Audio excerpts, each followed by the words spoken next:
Ngayon subukan ko itong aking impact wrench na nabili. Ang brand nito ay Iron Hoof.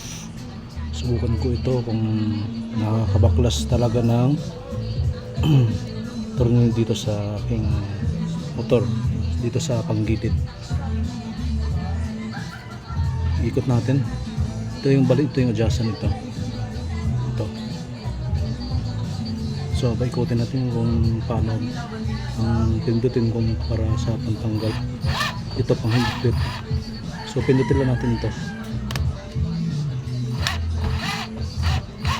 Dapat yung ikot pa reverse.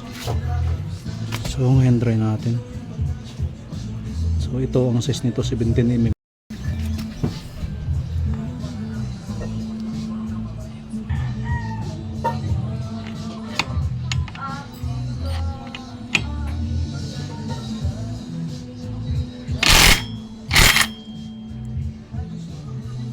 So ayan, tanggal na siya.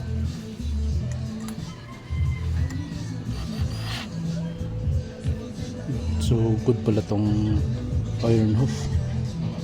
Pwedeng pwede sa motor. Ganda guys.